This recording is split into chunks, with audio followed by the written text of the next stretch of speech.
잠언 1장 20절부터 33절까지 말씀 봅니다. 지혜가 길거리에서 부르며 광장에서 소리를 높이며 시끄러운 길목에서 소리를 지르며 성문 어귀와 성중에서 그 소리를 발하여 이르되 너희 어리석은 자들은 어리석음을 좋아하며 거만한 자들은 거만을 기뻐하며 미련한 자들은 지식을 미워하니 어느 때까지 하겠느냐.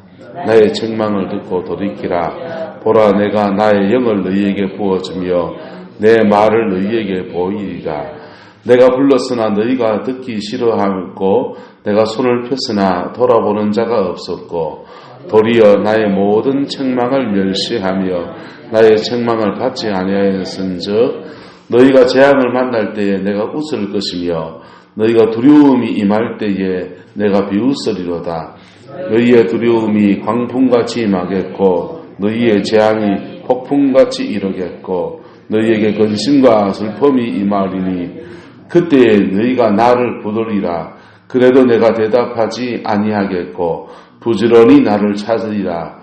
그래도 나를 만나지 못하리니 대저 너희가 지식을 미워하며 여호와 경외하기를 즐거워하지 아니하며 나의 교훈을 받지 아니하고 나의 모든 책망을 업신여겼음이니라.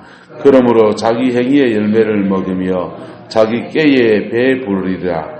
어리석은 자의 태보는 자기를 죽이며 미련한 자의 안일은 자기를 멸망시키려니와 오직 내 말을 듣는 자는 영원히 살며 재앙의 두려움이 없이 안전하리라. 아멘. 이 말씀을 이루어가는 저와 여러분 되시기를 예수님의 이름으로 축복합니다. 20절부터 23절까지 보면은 하나님이 말로 우리에게 권면하시는 것을 말합니다. 뭘로 한다고요? 말로. 여러분, 말로 할 때 들어야 됩니까? 회초리 들 때 손 들어야 됩니까? 말로 할 때 듣는 게 우리에게 지혜에 있는 것입니다. 네, 말로 하는 때가 딱 끝나고 나면 24절부터는 말로 하는 때가 딱 끝났을 때 25절을 딱 끝나서 교훈을 책망을 받지 아니하였은저에서 하나님 말로 딱 하실 때가 딱 끝났을 때 그때부터는 삶 속에서 고난을 통해서 배우게 됩니다.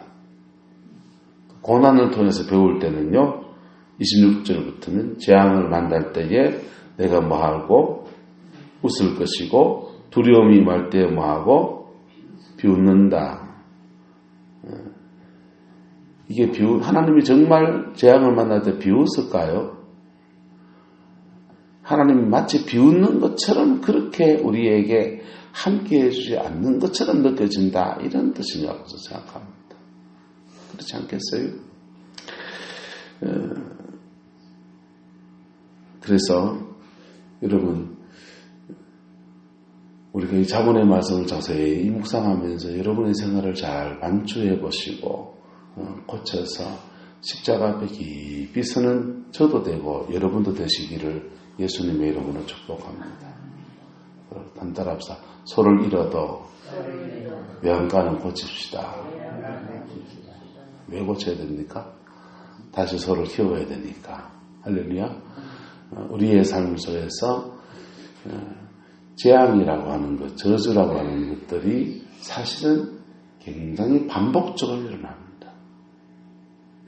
맞아요? 틀려요? 재앙이 반복적으로 일어나요.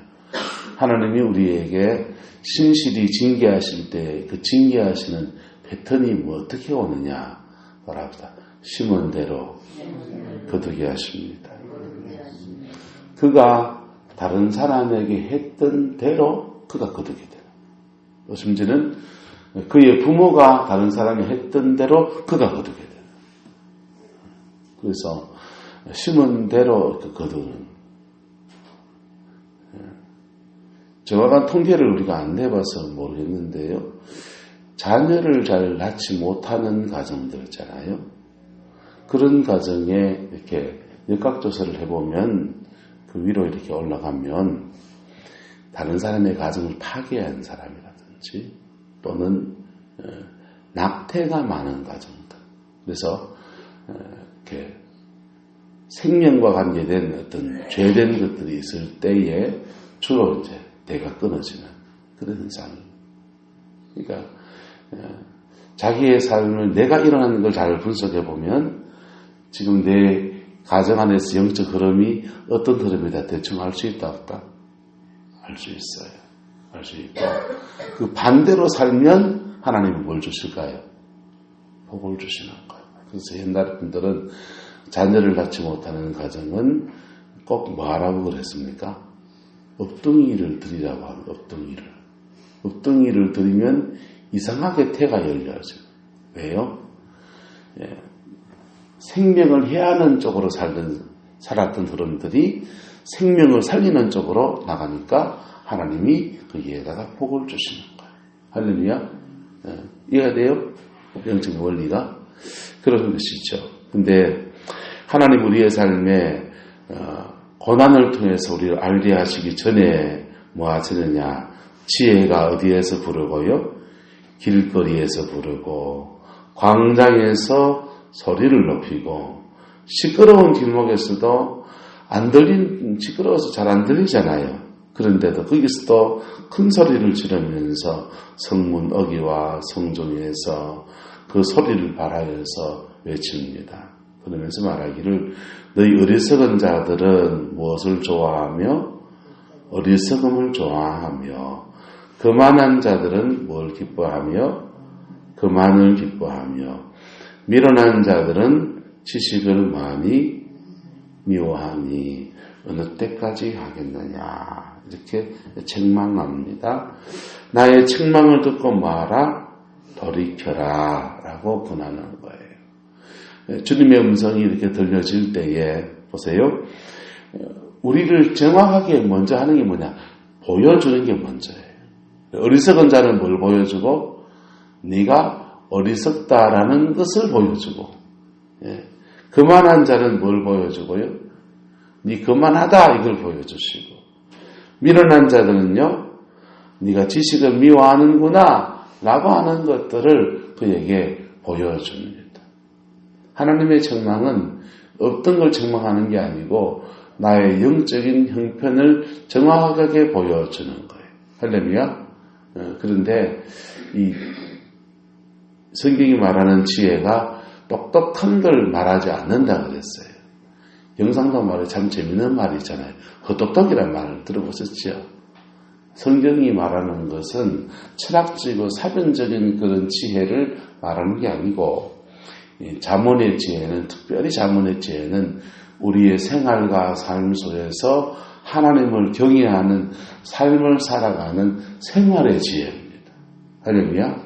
생활의 지혜. 철학자들의 지혜가 아니고 우리의 생활과 삶 속에서 이 말씀 붙들고 오직하게 곰같이 이어질지라도 미련 곰탱이 같을지라도 난 하나님의 말씀 붙들고 산다 하는 것을 지혜라고 하는 것입니다.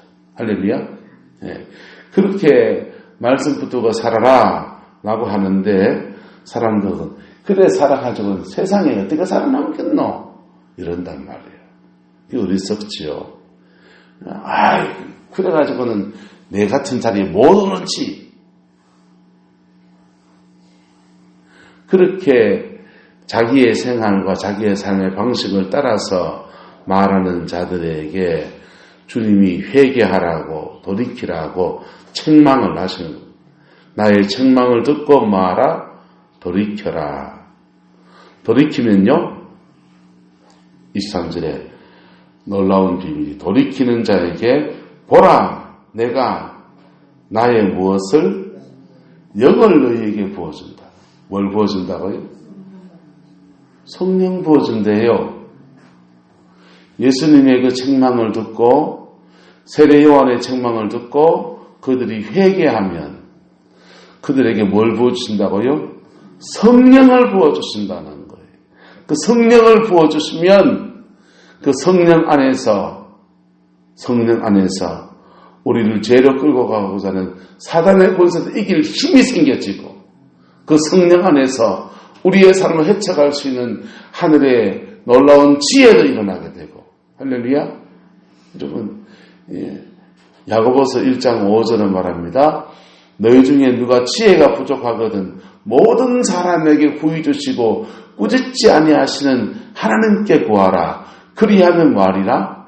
주시리라 그랬어요. 잠언 야고보서 1장 5절에 말하는 지혜는 이것도 역시 철학자들의 지혜나 공부 잘하는 지혜를 말하는 게 아니라고요. 야고보서 1장부터 1절부터 쭉 얘기하는 것은 너희가 여러 가지 시험 만나거든 온전히 뭐하게 여기라?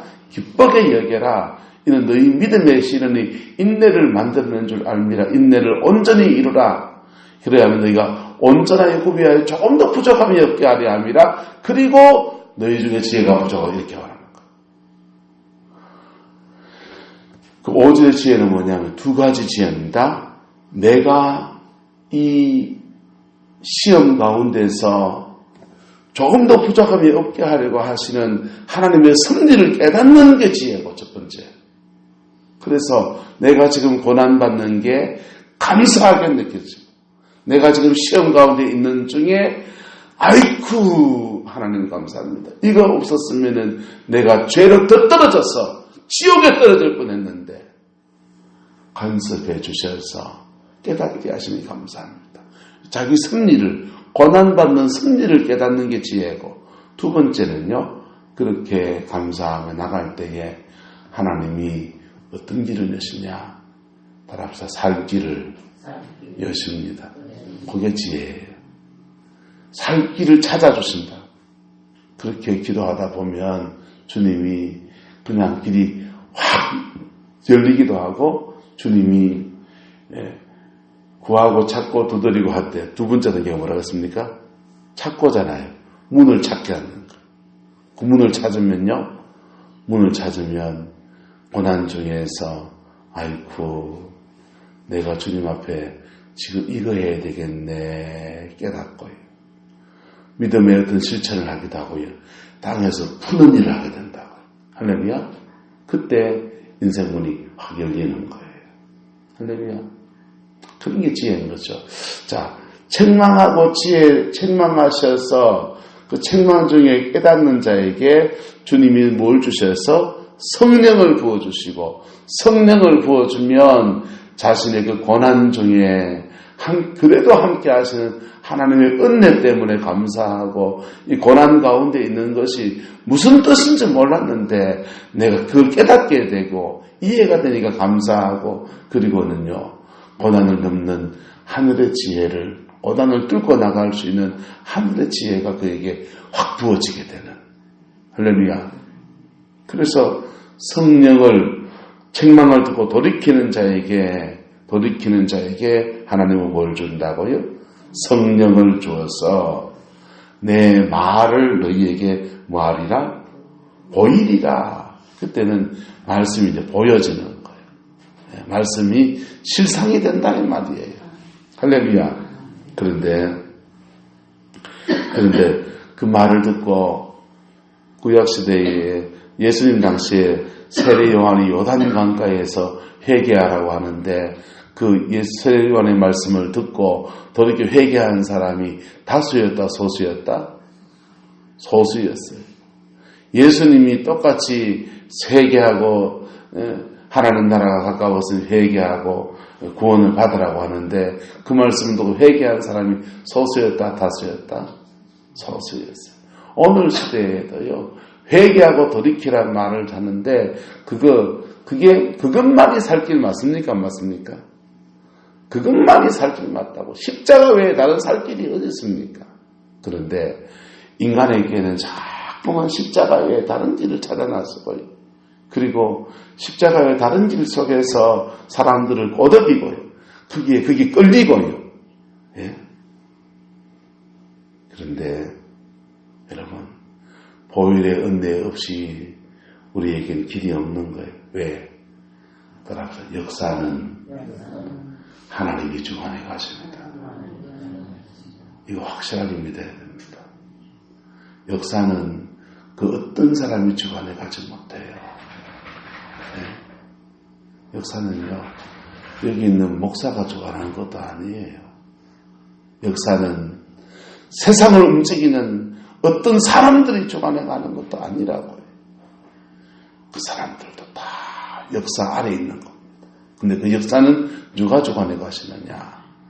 하나님이 주관해 가세요. 할렐루야. 그걸 믿는 사람은요, 역사 아래서 내가 조금 고통 겪더라도 그 속에서 답도 누구한테 구해야 됩니까? 하나님한테 구해야 돼. 그래야 역사를 주관해가는 그 하나님이 우리에게 진정한 답을 주시는 거예요. 뚫고 나간 길도 이끌어 주시는 거예요. 근데 막 역사를 움직이는 같은 높은 지위에 있는 사람들도, 권위를 가진 사람들도 역사는 누가 주관해 가십니다? 하나님이 주관해 가십니다. 무슨 마음을 가져야 됩니까? 두려운 마음을 가져야 돼요. 두려운 마음을 가져야 돼요.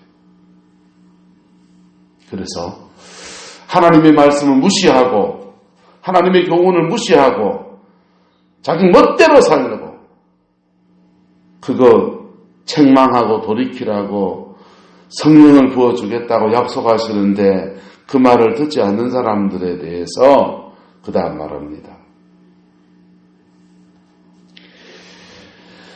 24절에 내가 불렀으나 너희가 듣기 뭐했고 싫어했고 내가 손을 폈으나 뭐하는 자가 없었고 돌아보는 자가 없었고 도리어 나의 모든 교훈을 뭐하며 멸시하며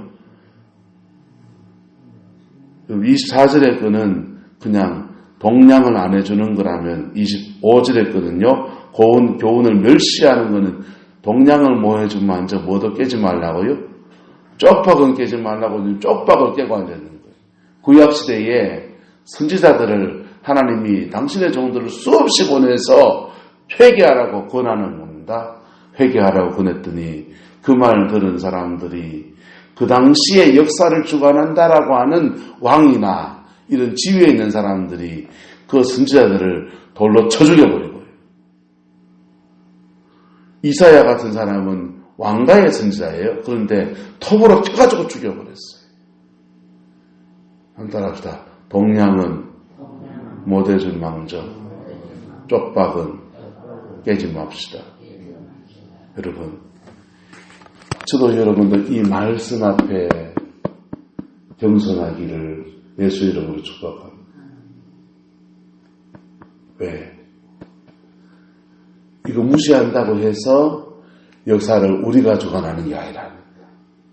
복을 내가 받기를 원한다고 해서 복을 내가 만들어갈 수 있는 존재가 아니라니까. 복은 누가 주신다? 하나님이 주세요.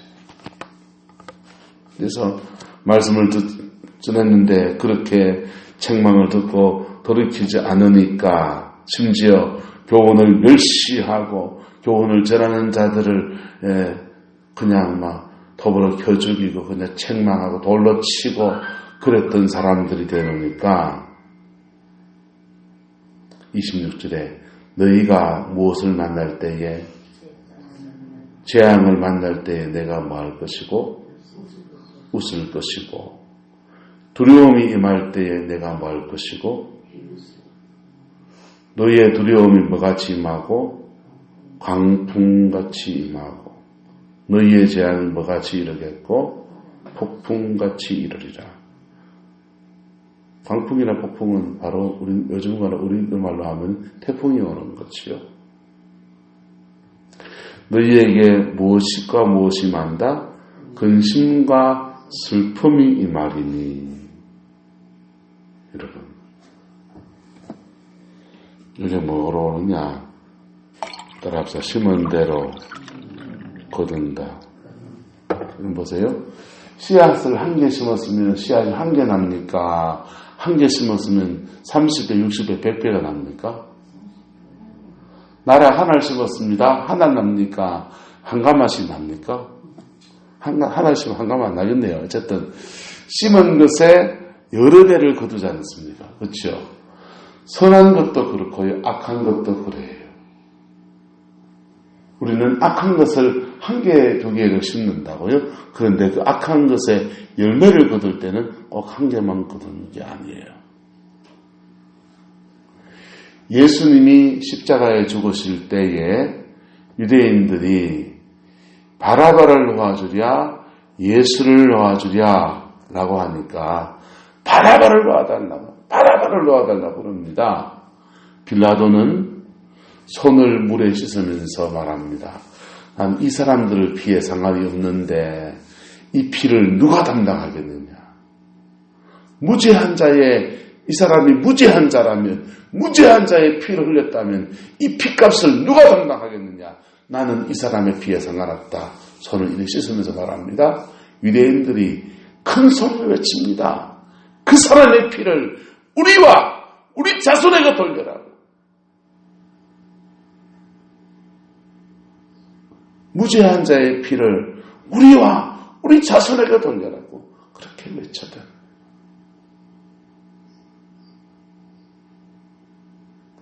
무섭죠. 그래서 그들은 무죄한 자의 피를 흘린 죄를 범했습니다. 천지사방의 모든 인류 중에 죄가 없는 그분을 죽인 죄에 그들이 그 죗값을 감당하겠다고 그럽니다. 한 사람 죽였어요. 그런데 그 한 사람 죽은 분은 자신의 죽음을 통해서 하나님의 큰 승리를 이룬다고요. 그래서 온 인류를 위한 구원의 길이 확 열려요. 그런데 그 사람은 구원의 길을 이루는 그 사람이 되는데 이상하게 한 사람을 무죄한 자의 피를 흘린 그 사람들은 어째 됩니까? AD 70년에 로마의 티토 장군이 와서 예루살렘을 완전히 함락시켜 고관대작들 싸그리 죽었고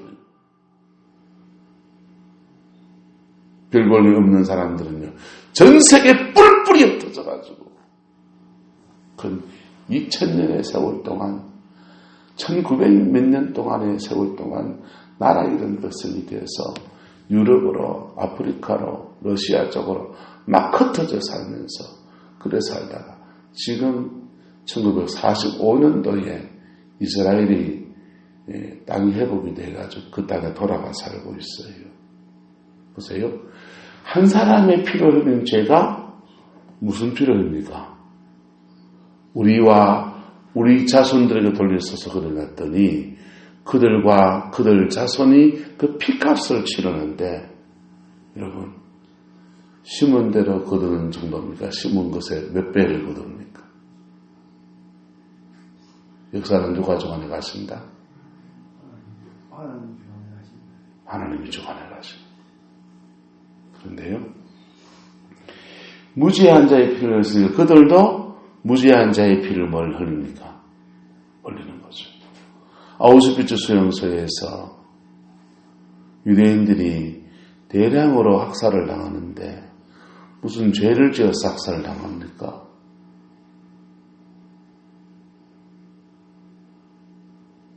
무죄한 자의 피를 흘리는 것. 그래서 보세요. 팩트는 똑같은데 가해자였다가 이제 뭐가 됩니까? 피해자가 되는 거예요. 그래서 만약 내가 내 삶에서 피해자로 보여지는 모습이 있으면 과거를 돌아봐야 돼요. 내가 가해자였던 적이 없었던가 그걸 봐야 돼요. 내가 가해자였던 적이 없었던가 그리고 자존심 상하고 억울하게 느껴져도 그 속에서 이를 악물고 십자가로 나가야 합니다. 이를 악물고 그럴 때에 보혈의 그 피 안에서 모든 저주는 끊어지는 거예요. 할렐루야. 갈라디아서 3장 14절에 말합니다. 친히 나무 위에 달려 저주를 받은 바 되사 그가 친히 나무 위에 달려 저주를 받은 바 되셨으니 따라서 이는 아브라함의 복이 우리에게 임하게 하려 합니다. 예수님이 모든 저주를 다 담당하시고 다 끊어주셨어요. 그런데 그 저주가 실제로 내 삶의 축복으로 바뀌려면 내가 그 십자가 앞에 나가야 되는 거예요. 그 십자가 앞에 나가야 되는 거예요.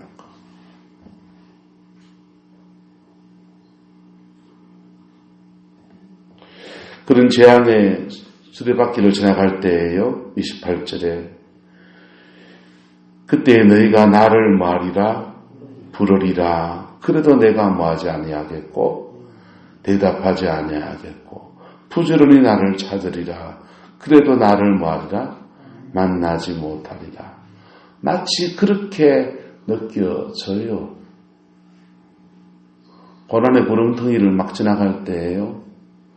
이게 길인가 저게 길인가 싶어서 엄치락불치락 막 걸었는데 여러분 그 지륵탕 속을 막 광야를 음펑적방 지나올 때에요. 어디가 길이냐 막 그렇게 헤매게 돼요. 근데 이것도 길 아니고 저것도 길 아니고요. 막 그렇다니까요. 옛날 70년대 우리 중동부 고등부 다닐 때에 부르던 찬송이 하나 있습니다. 아실 거예요. 한 눈먼 사람이 소리쳤네. 한 눈먼 사람이 소리쳤네. 어디가 길이냐 어디가 길이냐 말해다오.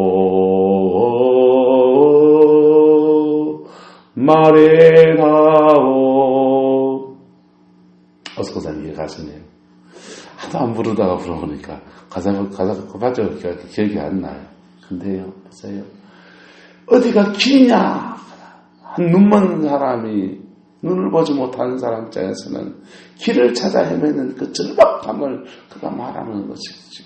여러분, 인생의 고난에 닥치면요. 이거 하면은 돈이 될까? 저거 하면은 내 가정에 문제가 풀릴까? 하면서 막 온갖 것을 막 찾아 헤맵니다. 믿음이 없는 사람들은 이때 뭐 찾아갑니까? 무당 찾아가서 구걸하고요. 수천만 원 들여서 없는 살림 뽀개가지고 굿하고요. 별짓을 다 한다고요. 예수 믿는 사람은요. 그런 건 안 할지 모르지만 자기 나라도 이 구멍도 쳐다보고 저 구멍도 쳐다보고 막 헤매는 거예요. 그래서 그 갈급함 중에 막 그러는데도 마치 하나님이 안 계신 것처럼 마치 하나님이 응답하지 않는 것처럼 느껴지는 그런 시간을 지나갑니다. 그러나 계속 찾으면 말씀하십니다. 할렐루야.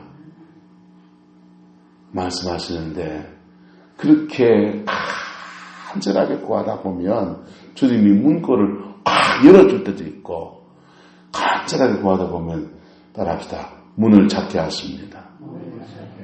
저게 문이 다 밝혀주신다. 근데 그 문을 뚫고 들어가는 것도 뭐가 필요합니까? 믿음이 필요해요. 어떤 거는요, 용서가 문제예요. 어떤 거는요, 네가 가서 그분하고 사과하고 용서를 구해라. 그게 문이에요.